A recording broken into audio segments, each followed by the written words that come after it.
First ஒரு layer வந்து நம்ம வெல்லத்தூள் ஆட் பண்ணிக்கிறோம். ஒவ்வொரு லேயராக போட்டால் தான் நமக்கு ஈஸியாக மிக்ஸ் பண்ண ஈஸியாக இருக்கும். உங்களுக்கு ஒரு குச்சி எடுத்து நம்ம வந்து நல்லா கலக்கி விட்டுறலாம். இதில் வந்து எக்ஸ்ட்ரா வந்து நம்ம வாழைப்பழம் கூட ஆட் பண்ணலாம். வாழைப்பழம் ஆட் பண்ணால் இன்னும் கொஞ்சம் நல்லாயிருக்குன்னு சொல்கிறாங்க. இப்போ வாழைப்பழம் நமக்கு கிடைக்கல, அதனால் நம்ம வாழைப்பழம் யூஸ் பண்ணல. ஒவ்வொரு லேயராக இப்போ வெல்லத்தூள் போட்டுருவோம். மறுபடியும் மீன் வேஸ்ட் எடுத்து கொட்டுறோம். மறுபடியும் இன்னொரு லேயர் வெல்லத்தூள் ஆட் பண்ணுறோம். நம்ம 28 நாள் நம்ம ஏர் டைட்டாக மூடி வச்சிடணும். ஏர் உள்ளே போகக்கூடாது. நல்லா டைட்டாக யூஸ் பண்ணி நல்லா மூடி வச்சிட்டோம்னா 28ஆம் நாள் வந்து நம்ம எடுத்து நம்ம ஸ்ப்ரே பண்ணிடலாம். இது வந்து நைட்ரஜன் சத்து வந்து இதில் அதிகமாக இருக்குது. அதனால் நம்ம யூரியாவுக்கு பதிலாக நம்ம வந்து இதை மீன் அமிலத்தை நம்ம யூஸ் பண்ணிக்கலாம். மறுபடியும் இன்னொரு லேயர் கொட்டுறோம்.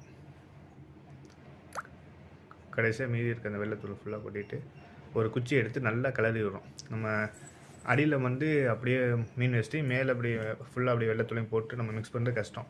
அதனால் நம்ம வந்து ஒவ்வொரு லேயராக நம்ம கொட்டி மிக்ஸ் பண்ணிகிட்ருக்கோம். அது இது மாதிரி பண்ணும்போது நமக்கு ஈஸியாக இருக்கும் நமக்கு மிக்ஸ் பண்ண.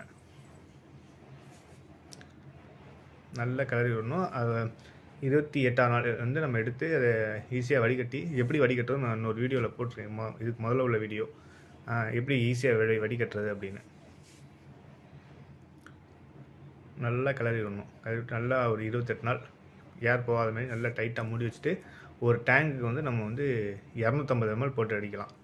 ரொம்ப சின்ன பயிராக இருந்தால் 100 ml 150 ml அப்படியே ஒரு வாரம் பயிராக இருந்தால் 100 ml ஒரு 10 நாள் 15 நாள்னால் 150. அதுக்கப்புறம் 250 ml போட்டு நம்ம அடிக்கலாம். ஒரு நல்ல ரிசல்ட் இருக்கும். ஒரு 2-3 நாள்லேயே நம்ம நல்ல டிஃப்ரெண்ட்டை பார்த்துடலாம். நான் இதுதான் நம்ம தூய மல்லிக்கும் கருப்பூனி ரெண்டுமே நான் இதுதான் ஸ்ப்ரே பண்ணிக்கிட்டு இருக்கேன். நல்ல ரிசல்ட் இருக்குது. நல்லா இதுமாதிரி கழுவி விட்டால் நல்லா மிக்ஸ் ஆகிரும். வீடியோ பார்க்கும்போது தெரியும் நல்லா மிக்ஸ் ஆகிருக்கு. அதுக்கப்புறம் நல்ல ஒரு அந்த பெயிண்ட் வாலி மூடி எடுத்து பெயிண்ட் வாலி கொஞ்சம் ஈஸியாக இருக்குது. நல்லா ஏர் டைட்டாக மூடி வச்சிடணும். அவ்வளோதான். நன்றி.